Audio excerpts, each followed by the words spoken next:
Hello, everyone, and welcome. My name is Melissa Maloney, and I am the Vice President here at TechAlliance. We have a great sense of gratitude and respect for this land, waters, and resources protected by Indigenous peoples for centuries. I would like to acknowledge that this is the traditional territory of the Anishinaabe, the Haudenosaunee, the Nanapawa, and the Choctaw peoples, honoring all the original peoples of Turtle Island, recognizing the trauma, genocide in history of the Indigenous peoples. And TechAlliance continues to work alongside all allies and Indigenous-led businesses to advance prosperity for the region's First Nations, Métis, and Inuit. We encourage each and every one of you and your businesses to be informed and act so reconciliation can happen. TechAlliance empowers world-class ventures and fuels growth in Canada's innovation economy. We are unique in our organization and opportunity, providing entrepreneurs and ventures at all stages with professional development, story amplification, mentorship, coaching, connections, and access to capital, customers, and talent to ensure innovative economic growth across Southwestern Ontario. If you'd like to engage with our venture growth team, read stories about the innovation shaping our community with world-changing ideas, or join other upcoming experiences, I invite you to subscribe to our newsletter using the link that has been dropped into the chat. You can also connect with us on socials. Those links are also going to be dropped into the chat for you. Before we get this masterclass started, just a few housekeeping items. All participants' microphones are muted, so please just relax and enjoy. Today's masterclass will be recorded and available for replay on our YouTube channel. And I encourage you to add any questions as we go along to the Q&A feature at the bottom of the screen, and to add any comments to our active chat. And I will make sure to take those questions forward for you. This masterclass is going to dive into the power and protection that a shareholder agreement brings to businesses. These agreements are no longer a nice-to-have document. With a strong shareholder agreement in place, you can avoid conflicts and disputes, setting up your business for success. Leading our learning today is Andrew Johnson, business lawyer at Lerners LLP. Andrew is a corporate lawyer practicing in Lerners Business Law Group, maintaining a subspecialty in licensing and distribution of intellectual property. He helps companies operating in various industries, including technology, manufacturing, consumer goods, banking, financial services, retail, hospitality, and cannabis. In his practice, Andrew assists clients in buying and selling businesses, as well as structuring their operations for success. He prepares, reviews, and negotiates shareholder agreements, intellectual property licensing agreements, master service agreements, commercial leases, and other commercial agreements. Andrew also has extensive experience navigating shareholder disputes. Since 2023, he's been recognized in Best Lawyers Ones to Watch for technology, law and privacy, and data security law. Please join me in welcoming Andrew for this masterclass. I will hand it over to you, Andrew. Thanks so much, Melissa. Hi, everyone, and welcome to our TechAlliance Masterclass, sponsored by Robertson Hall Insurance.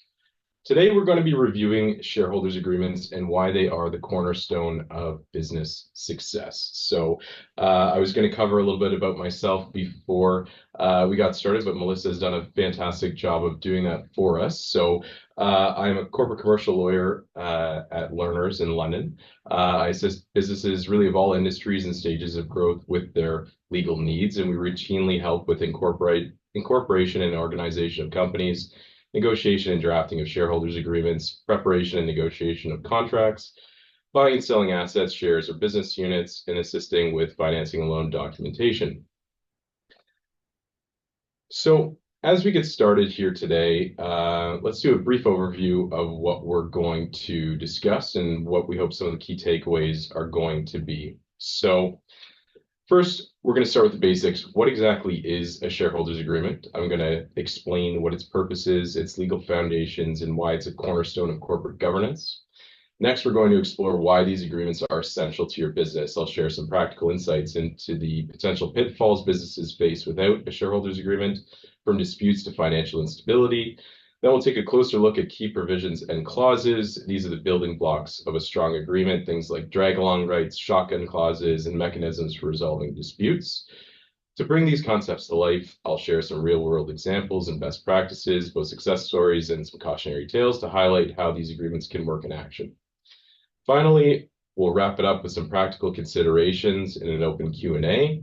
This will be your chance to ask some questions and discuss specific situations that you're curious about. My goal today is to not only help you understand the legal principles, but to show you how these agreements can be tools for sustainable growth and business harmony. Before we get started, I am a lawyer. This is legal information, not legal advice.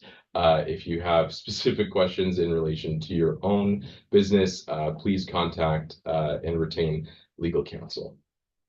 So, key legislation and legal background. So now that we've set the stage, let's begin with the basics. What exactly is a shareholders agreement? So every corporation is firstly governed by the legislation that applies to it. So that's either going to be the Federal Business Corporations Act or the Ontario Business Corporations Act. Then it's going to be governed by its Articles of Incorporation and finally its bylaws. The Business Corporation Act and the constituting documents typically cover basic corporate mechanisms, procedures, and rights. The default they set out is that the directors manage the company's business and affairs. The directors by default have powers to issue, sell, and transfer shares, amend the bylaws, appoint the officers, set the pay for officers, directors, and employees, borrow money, grant guarantees, and register security. So really, most of the foundational powers of the corporation lie with the directors. Additionally, under the default provisions of the Ontario Business Corporations Act, or OBCA, the majority rules in shareholder votes. So this can pose a problem. Let's think of a scenario where you've got 3 shareholders holding an equal number of shares.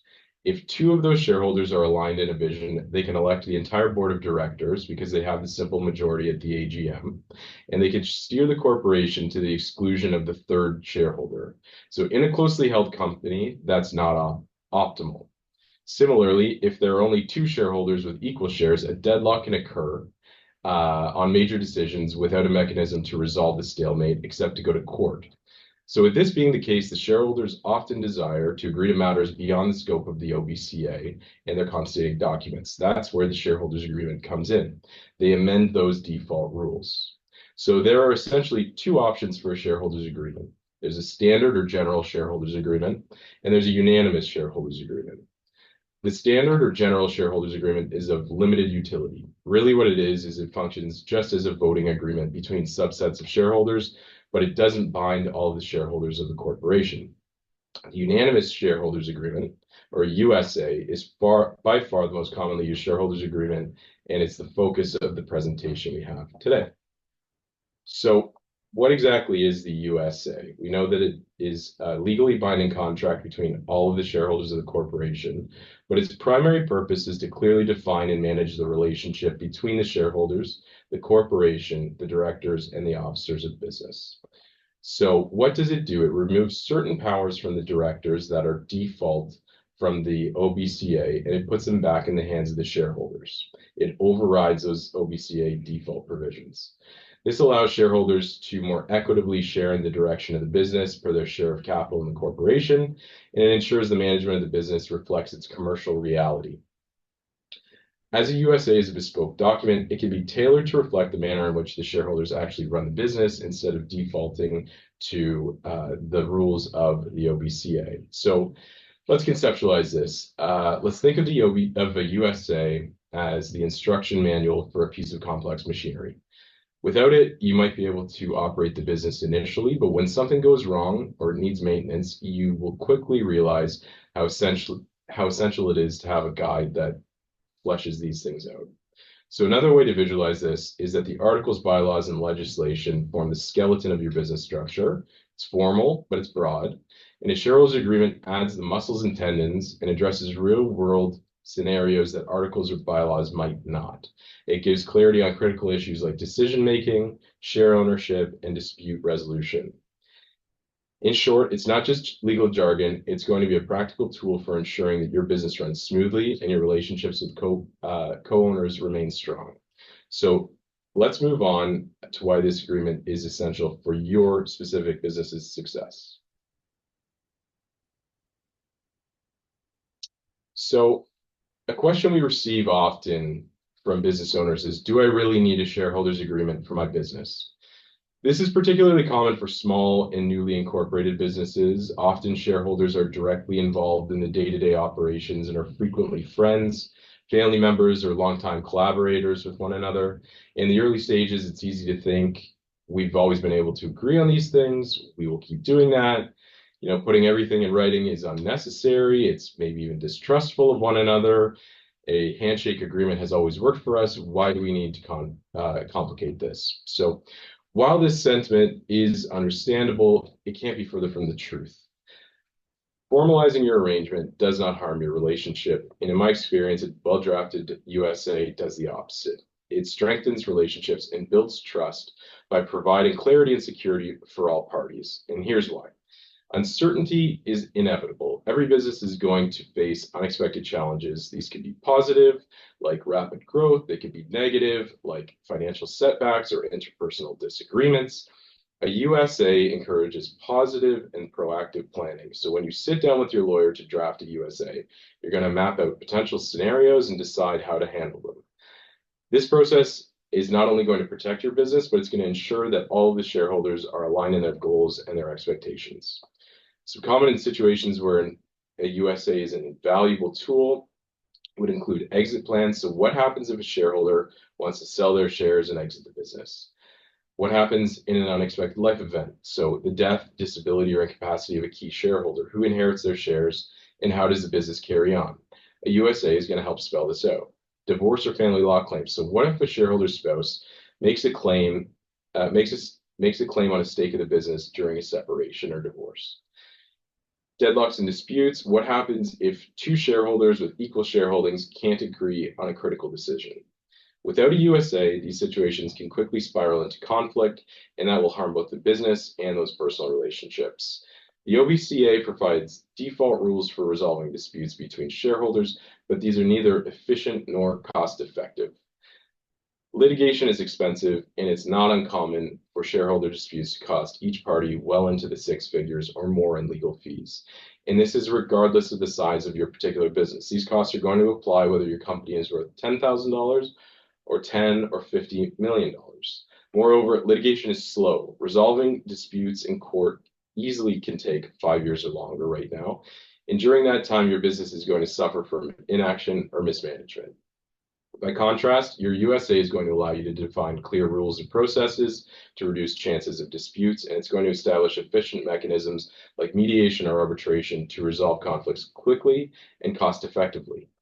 Drafting a USA is an upfront investment in the health and sustainability of your business, but it provides clarity for shareholders, continuity in operations, even during crises, and cost savings by avoiding expensive and protracted litigation.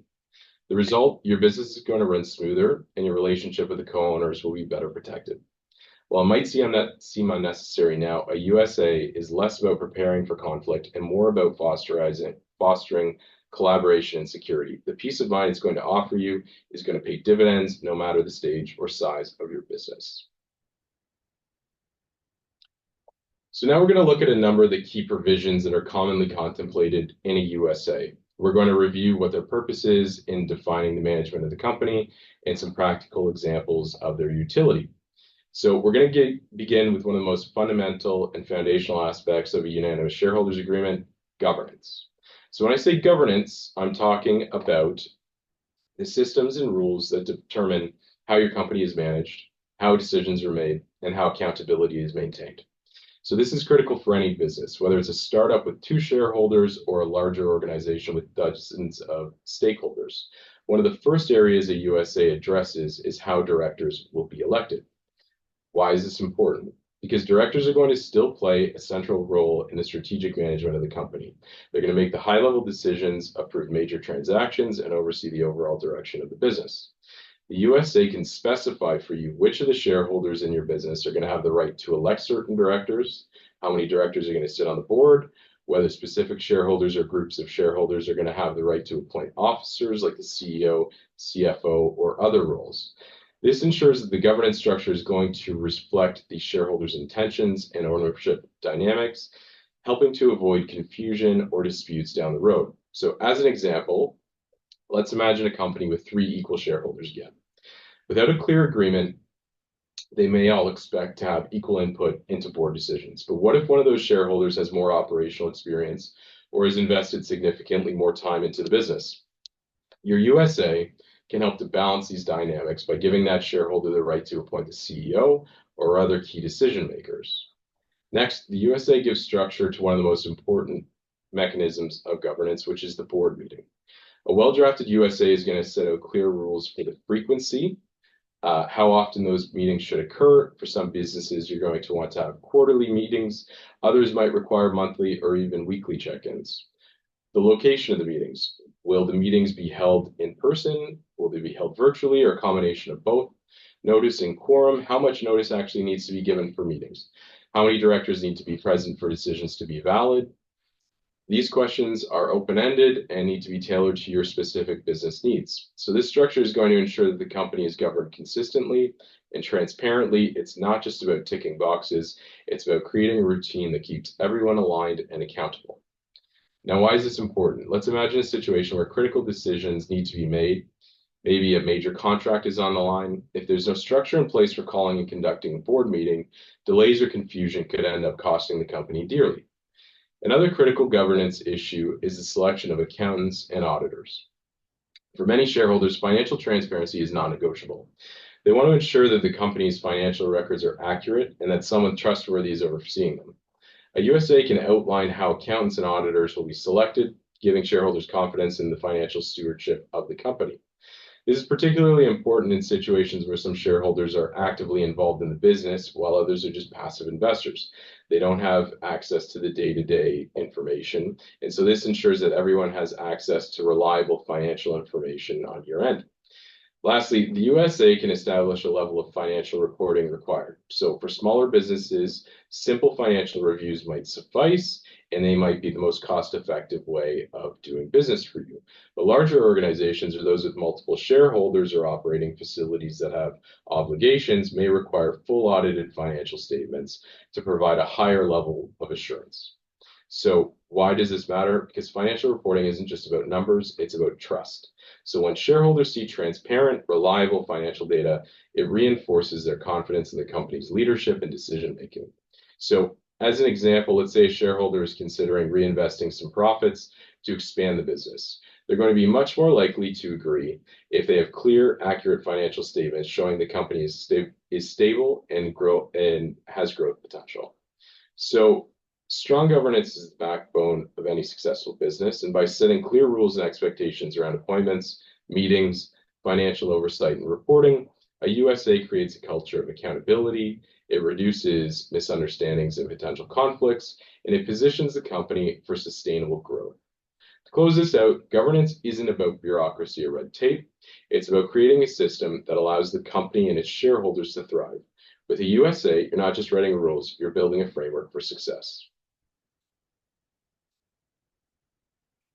So decision-making, as we've discussed, is really at the heart of running any business. And a shareholders agreement is going to provide clarity on voting thresholds for different types of decisions by assigning a threshold of shareholder votes to different categories of decisions. So this clarity is going to be crucial to ensuring that all shareholders understand their rights and the processes for key decision-making, and that will help to reduce the potential for disputes to arise.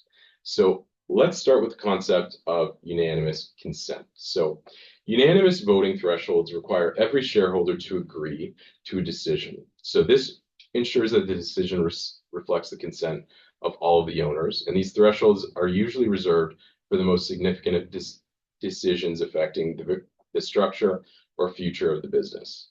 Examples can include amending the shareholders agreement, articles or bylaws. Changes here obviously can fundamentally alter shareholder rights and obligations, and dissolving the business or selling all or substantially all of the company's assets. Such a move is akin to ending the current iteration of the business, and it may be necessary to require agreement from all of the parties involved. So as an example, imagine a tech startup with 3 shareholders. If the company is approached by a competitor with a buyout offer, a unanimous voting requirement may ensure that all shareholders agree to the terms and to ensure that they're acceptable and aligned with their individual goals. Next, we should consider the supermajority threshold. So a supermajority often requires 2/3 or 75% or another agreed percentage of votes to pass a resolution higher than 50 plus 1. This strikes a balance between protecting minority interests and enabling progress on important but less fundamental decisions.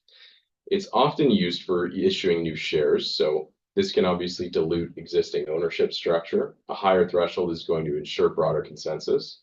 Taking on significant debts, large financial commitments could affect the company's stability, making it important to involve a larger group of the shareholders. Approving mergers or acquisitions, these can transform the company and its value, warranting, again, a higher level of agreement. So, for instance, a family-owned retail business wants to acquire a competitor, but one shareholder is opposed. A supermajority vote could allow the deal to proceed without requiring the full unanimity of the stakeholders, ensuring progress while still respecting minority shareholder rights. So finally, let's look at the simple majority as a concept. For more routine or operational matters, a simple majority, just over 50%, is often sufficient.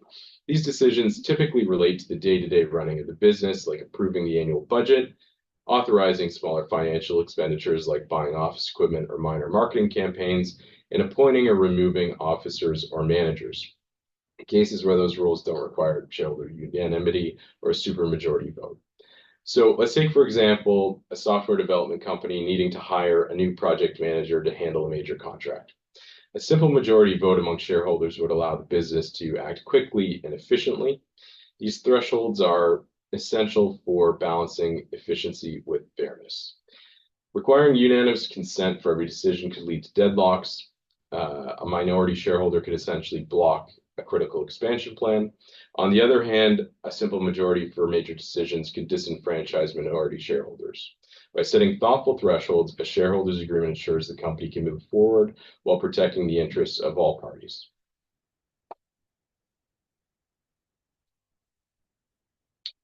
Share allocation, issuance, and sale. So a foundational aspect of a shareholders' agreement is going to be how its shares are handled. How its shares are allocated. So shares represent ownership of the company, and it's critical to outline how they're allocated, issued, and transferred. A unanimous shareholders agreement is going to define how new shares are issued and allocated. You can imagine your company is raising funds and needs to bring in a new investor. Without proper safeguards, issuing new shares could dilute the ownership of existing shareholders. Shareholders agreement is going to ensure that those shareholders agree on whether and how new shares can be issued. We're going to contemplate that before we enter into the agreement. Additionally, restrictions on selling or transferring shares are essential to protect the business. Again, for instance, a clause might state that a shareholder must first offer their shares to existing shareholders before selling to an outside party. This is going to protect the ownership structure and ensure that everybody involved aligns with the company's vision and values. Financing the business is an important aspect that needs to be considered from the outset. So, as everyone knows, starting and scaling a business often requires additional funds. A shareholders agreement can outline the specific ways shareholders are going to contribute financially. One common method is through shareholder loans. So this might involve a shareholder lending money to the business with terms for repayment, including interest rates and deadlines. The agreement can ensure fairness, so no shareholder is being disproportionately burdened compared to their equity interest. Personal guarantees are another important point. If a company needs to secure external financing like a bank loan, shareholders might need to personally guarantee the loan. The agreement is going to define who is responsible for those guarantees and in what proportion to their equity. Lastly, the agreement can establish a capital contribution obligation. If the company needs additional funds, all shareholders may agree to contribute based on their ownership percentages, ensuring the business doesn't run into financial trouble. Without these provisions, disputes often will arise when certain shareholders feel that they're contributing more than other shareholders or are unfairly exposed to risk by giving a personal guarantee disproportionate to their shareholdings. So now we're going to talk, we've touched on it briefly, but we're going to drill down into share sales. So the topic of exiting the business really has to be top of mind when drafting the USA. There's many methods to ensure that a fair and efficient process is adopted in different scenarios. So as a quick example, let's say one shareholder wants to sell their shares to an external buyer. Without restrictions, it's possible that they could sell to someone with no connection to the company or its goals. With a USA, the remaining shareholders might have the right to restrict that sale or to buy those shares first, and they would therefore maintain control within the original shareholder group. So we're going to review individually the five main methods of exit: tag-along rights, drag-along rights, shotgun clauses, first rights of refusal, and rights to repurchase shares. You can include any of these, all of these strategies.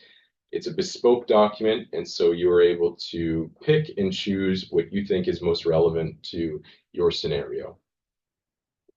So, tag-along rights. This is a clause that is designed to protect minority shareholders. These are also commonly called co-sale or piggyback rights. The best way to visualize this is, let's imagine a scenario where a majority shareholder, so maybe a two-thirds shareholder, decides to sell their stake in the company to an external buyer. Without tag-along rights, that minority shareholder could be left behind, watching as the majority shareholder cashes out while they remain tied to a potentially uncertain future. Tag-along rights solve this issue by allowing that minority shareholder to tag along on the sale. So they're going to have the option to sell their shares on the same terms and conditions as the majority shareholder. If they don't grant them those rights, then the sale is barred. So this clause is going to help level the playing field. It's going to ensure that when the majority shareholders benefit from an exit, the minority shareholders aren't left out in the cold. It's particularly useful in situations where minority shareholders lack the leverage to negotiate independent from the majority shareholders. Next, we have drag-along rights. So this is essentially the flip side of the tag-along rights. So drag-along rights enable majority shareholders to compel the minority shareholders to sell their shares during a major transaction, like a merger or acquisition, on the same terms as the majority. So here's why this matters. Imagine a scenario where a buyer is interested in purchasing 100% of the company, but a few minority shareholders are resistant. Without the drag-along rights, those minority shareholders could block the deal entirely, jeopardizing an opportunity that benefits the majority of the shareholders. These drag-along rights prevent this kind of deadlock and ensure that deals can move forward when they align with the overall interests of the company. While this clause gives the majority significant power, it also ensures minority shareholders receive fair treatment and the same exit terms as everyone else. Next, we have shotgun clauses. So this is one of the most dramatic and effective mechanisms for resolving shareholder disputes. Here's how it works. When the shareholders are deadlocked and can't reach an agreement, one shareholder can activate the shotgun clause by offering to buy out the other shareholder's shares at a specified price per share. The catch is the other shareholder must either accept the offer or buy out the offering party at the same price per share. So this clause actually forces both parties to act fairly, because if you lowball your offer, the other party will likely choose to buy you out. And conversely, if your offer is too high, you might end up overpaying your shares. So it really forces parties to come to the table and consider what the company is worth and how they wish to proceed. Shotgun clause is often considered a last resort because it can lead to significant changes in ownership. However, it's a powerful tool for breaking deadlocks and ensures the business can move forward efficiently and cost effectively. Another mechanism that we see used very frequently is the first right of refusal. So this is a clause that helps maintain control over who owns the shares in the company. If a shareholder wants to sell their shares, they have to first offer them to the existing shareholders before selling to an outside party. So the other shareholders then have the option to purchase those shares under the same terms and conditions being offered to the external buyer. This clause is particularly valuable for closely held companies, so it prevents shares from ending up in the hands of third parties who might not align with the company's goals or values. So for instance, let's imagine one shareholder decides to sell their stake to a competitor. Without a right of first refusal, the sale could proceed, potentially introducing conflicts of interest. With this clause, the existing shareholders can step in, purchase the shares, and keep control within the existing group.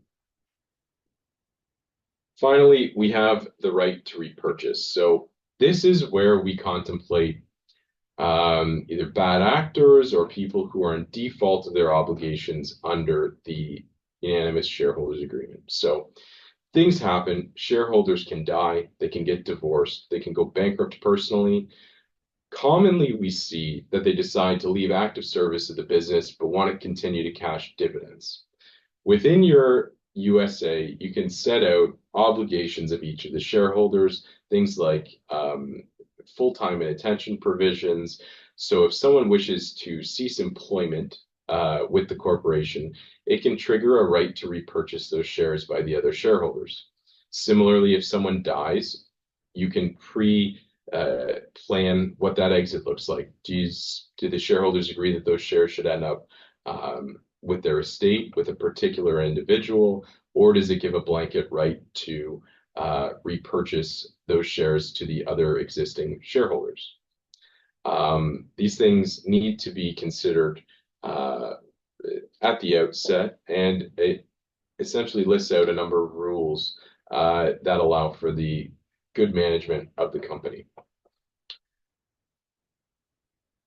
So when a shareholder defaults, we then consider how do we effect a forced repayment, or sorry, a forced repurchase. So in order to remove a defaulting shareholder, the USA is going to generally mandate the sale of shares at fair market value, or if they've been a bad actor, we might discount the fair market value by 10, 20, or even 50%, depending on the reason for the default. So the USA is going to contemplate how to determine the fair market value. So many times we see a formula-based approach where it's 3 times EBITDA or some other formula that is industry specific. It may be set annually by the corporation's accountant, or it might be provided by a certified business valuator on the date of default. Then the purchasing shareholder is going to deliver a promissory note to the defaulting shareholder and will repay the outstanding funds over a period of years after having received the shares upon triggering of the right to repurchase. So one thing to strongly consider is whether key person life insurance is going to assist in repurchasing the shares of a deceased shareholder. So when a shareholder passes away unexpectedly, a business can struggle or go out of business without the proceeds of insurance to repurchase those shares. So that's something that you may wish to consider seeking out and obtaining for your business.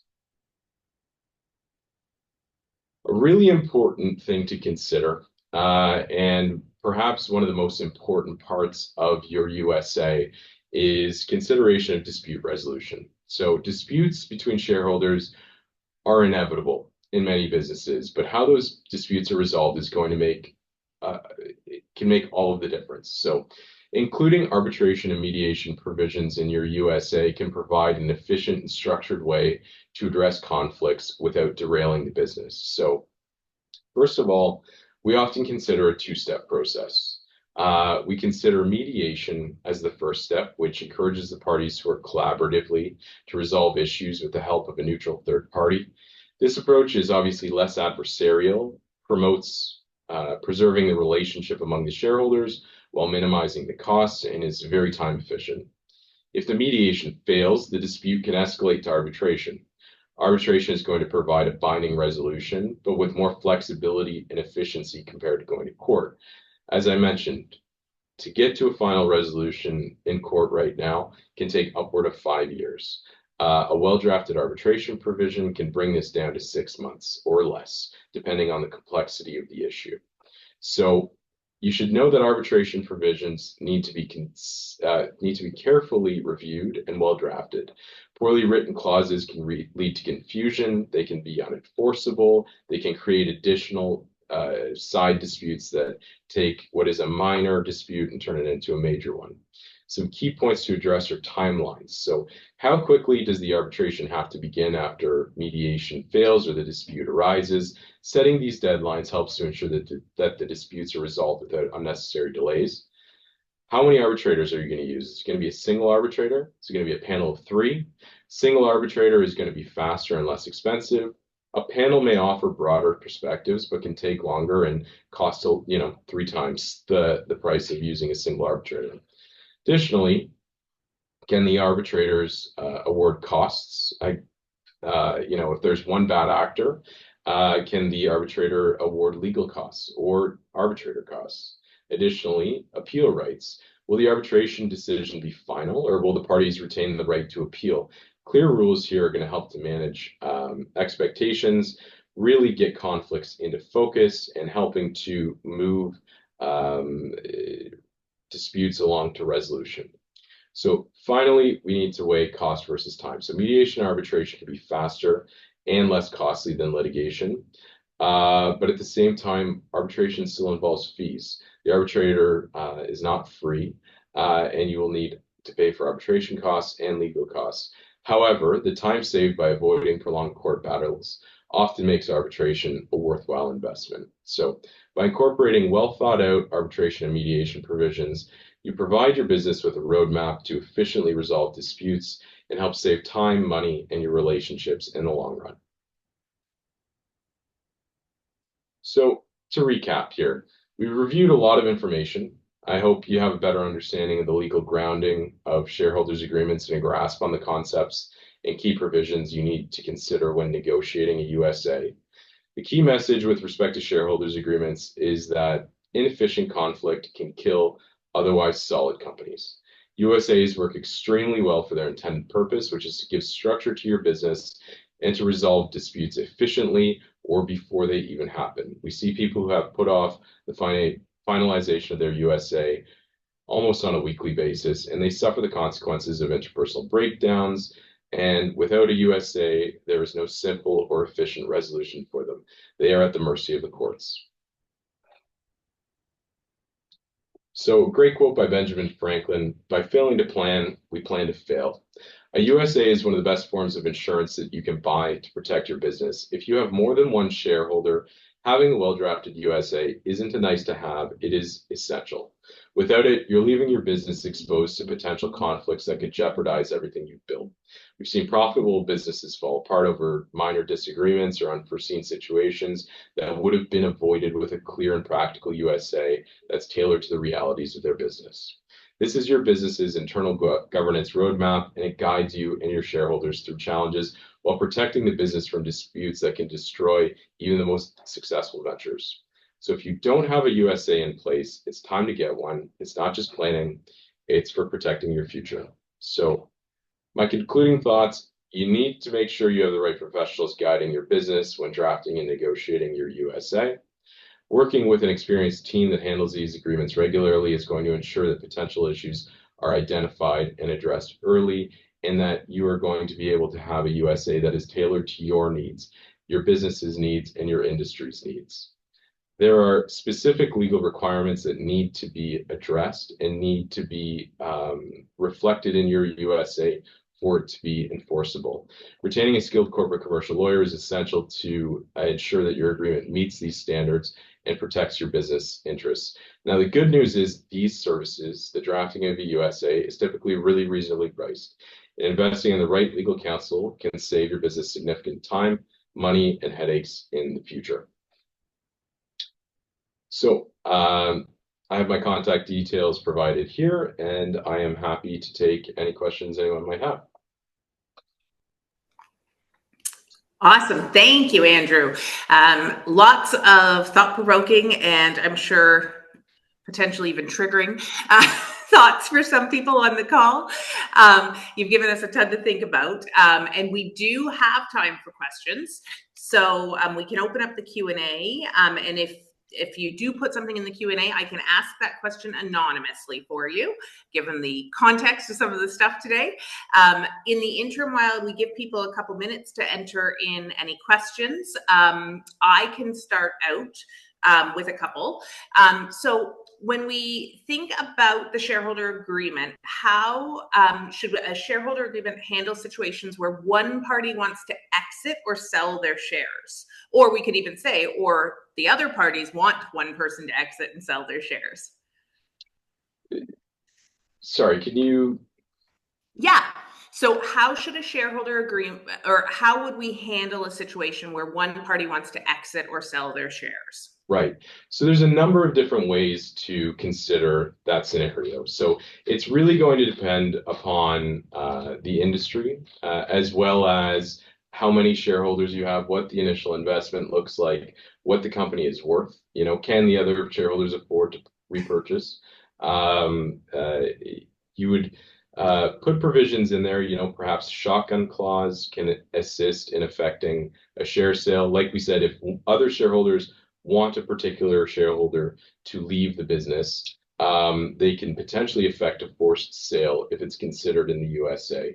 If they are in default of non-competition provisions, for instance, are not fulfilling, if a shareholder is also an employee of the business and they are not fulfilling their employment terms pursuant to their employment agreement, that can be a triggering event. So there's lots of ways to um, consider addressing that situation.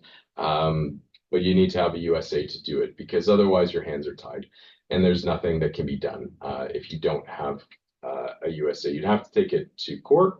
And, there are very few mechanisms for removing a wayward shareholder.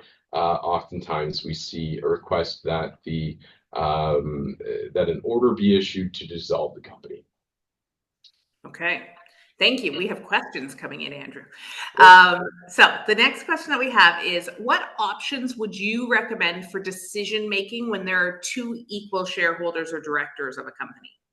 Yeah, it's a really difficult question when there are two, because so often you reach a stalemate. So within a corporation that has two equal shareholders, the shotgun clause is really a fundamental clause to have because if you reach an impasse that is, enterprise risk, or at least to one of the shareholders, it gives a mechanism to move in a new direction when that impasse is reached, and one that actually brings both of the shareholders to the table and to consider, what the business is worth realistically, as opposed to, so many times we come to an impasse when we have a two shareholder corporation,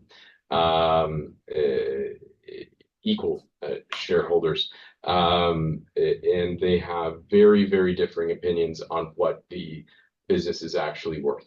So by having that shotgun clause, it really distills down what the issues are. Awesome. Thank you. The next question that we have is, how long does it take to put together a draft and then complete a USA on average? Yeah, so the way that the process generally works is you would retain a corporate commercial lawyer and have a meeting with them so that they understand the structure of your business. If they haven't incorporated you and they don't understand what your shareholdings look like, you'd have that meeting to, understand who the shareholders are, what the business industry is, what the business might be worth, what the exit strategies for the business are. Are you likely to be,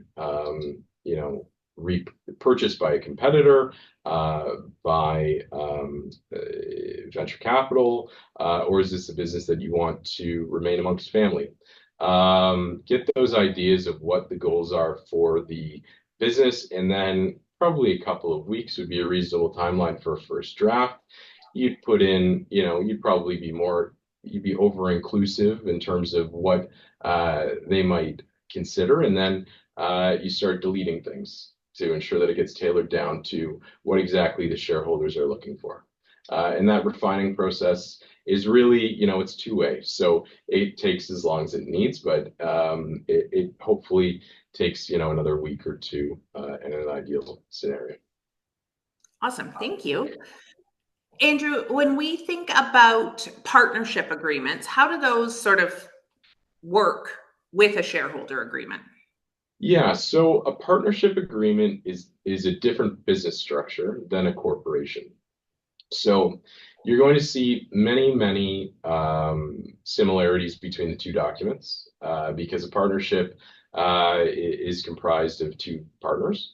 or more. And it's going to define the way in which they operate, very similarly to the way in which a corporation does, but a little bit more streamlined because there aren't officers, directors. It doesn't have the same structural components that that a corporation does. So you're going to see, probably 70 or 80% of the two agreements are going to overlap, and then you're going to have business specific and structurally specific provisions within it.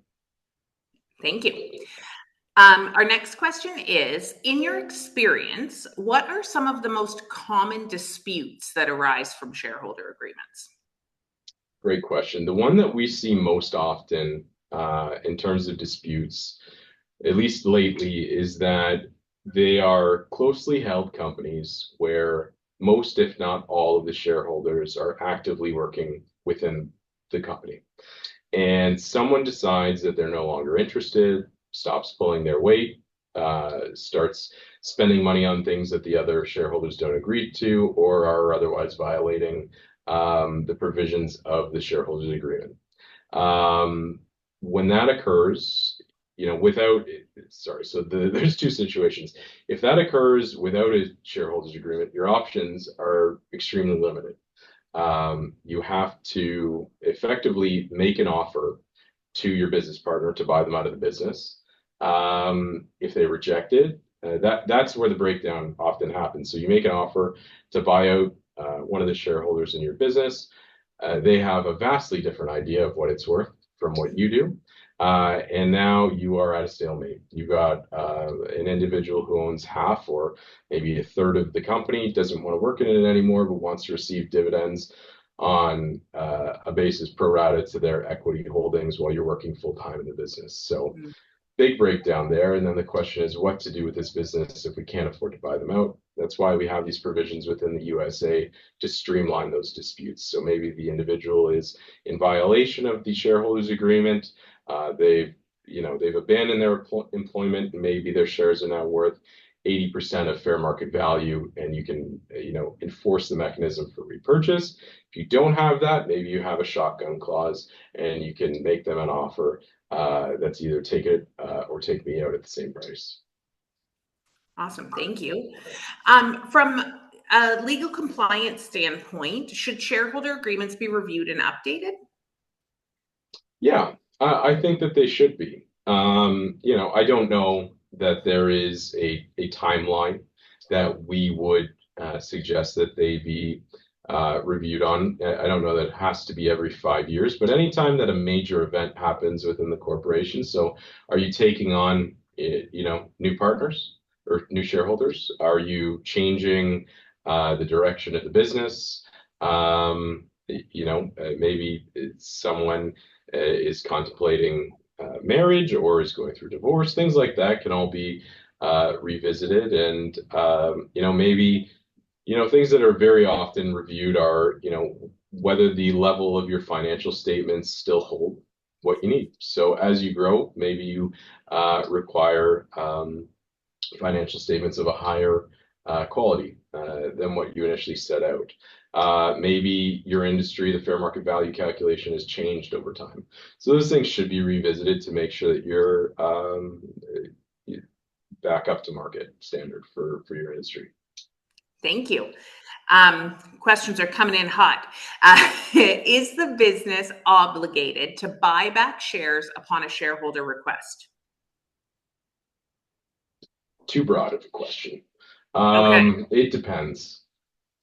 Okay, I'm going to tell the person who put that in the Q&A to add some more detail, and then we'll come back to it. So the next one is, how does a USA interact with other business agreements, such as employment contracts for shareholder employees? Yeah. So like I was talking about, if it's a closely held company, most or all of the shareholders are working, we'll often have cross references to these other agreements. So these employees who are also shareholders should have employment agreements that set out what their duties, obligations, responsibilities look like. Cross-reference that back to the shareholders agreement to ensure that those people are maintaining good standing with their employment agreement. If they don't, then, what does the remedy look like? Is it a right to repurchase? It doesn't necessarily have to be a forced repurchase, but it may give the other directors the right to do so. And maybe a conversation like that, or go to mediation and say, we have this right. You'll either get back on side of your employment agreement or we're going to exercise it. And perhaps that, is a way to deal with that without escalating to the point of, company breakdown or shareholder breakdown, but to bring people back on side. Thank you. The next question is, what's the difference between a shareholder and a partner? Shareholders own equity of a corporation, and partners are essentially sole proprietors who have agreed to operate together. So would it be fair to say that if I don't have a shareholder agreement, then I would technically always be a partner? Would that be a No. fair? So no. So it depends on the structure of the company. So Okay. companies can be sole proprietorship. So you can start a business out of your garage. You don't need to incorporate it or have any partners, and that's a sole proprietorship. Maybe you've got a friend and you want to split things 50-50 and you distill it into a partnership. That's a partnership. A corporation means getting share capital issued, articles of incorporation, and actually incorporating a business. So 3 different types of business structures.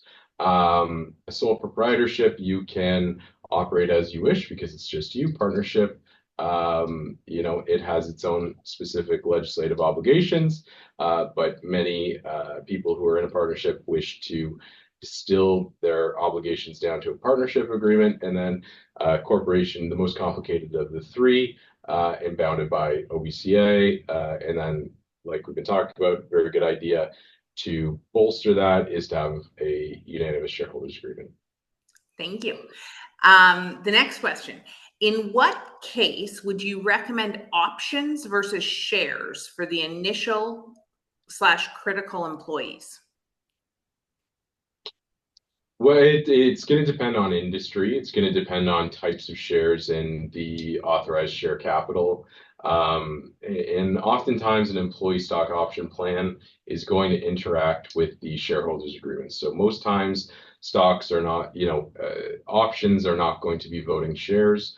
And so they're going to be subject to the employee stock option plan, which cross-references through the shareholders agreement. So it's going to depend on industry. It's going to depend on cash flow. It's going to depend on goals of the business. It's going to be very specific as to what that looks like. Yeah. Thank you. Next one. How does the USA structure differ when a holding company owns the shares of the corporation? Does this impact the relation to the employee agreement?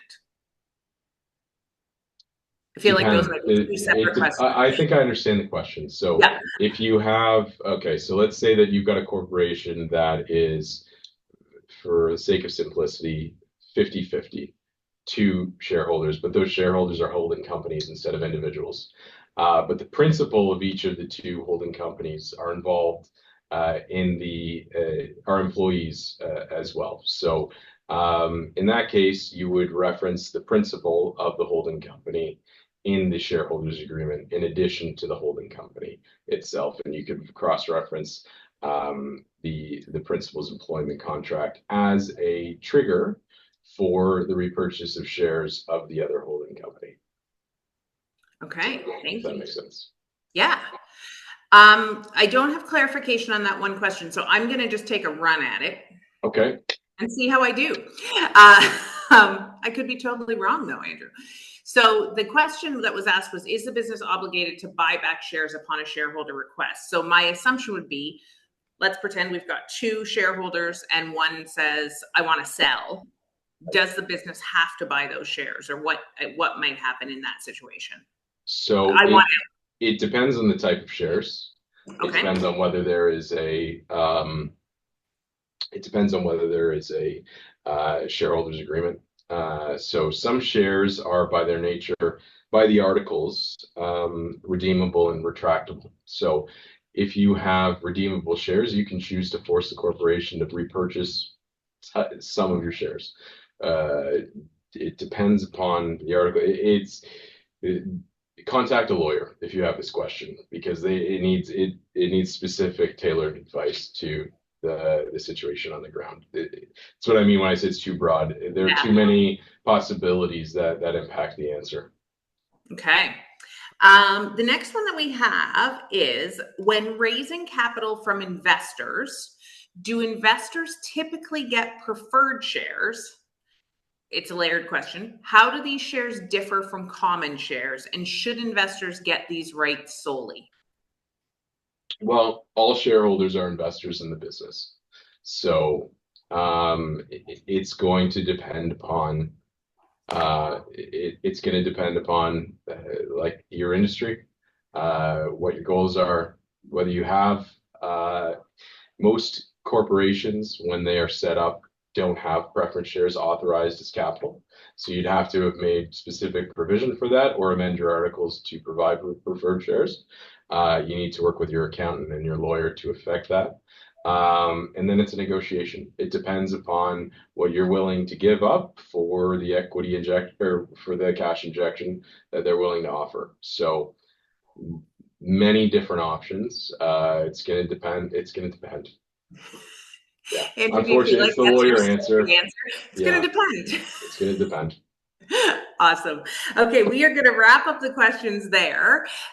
So that does conclude today's masterclass, everybody. I want to give a huge thank you to Andrew for leading the masterclass and for taking all those questions, all the hard-hitting questions that came at him at the end there. Your presentation is amazing, and I know so valuable to so many of our members. So thank you for that. Thank you for sharing your experiences openly, the insights, the process, the tips, and saying that sometimes it just means talk to a lawyer, because that is a lot of the time the safest answer. On behalf of TechAlliance, I want to thank everybody for joining us, and we have dropped the link into our upcoming events in our events calendar. If you do not have it in your schedule, definitely plan to join us on December 10th for Jingle and Mingle. We're hosting at the Grove this year, brought to us by TBK, and we would love to have you there. Andrew, thank you again. And everyone, stay safe, and we will see everyone soon. Bye, everyone.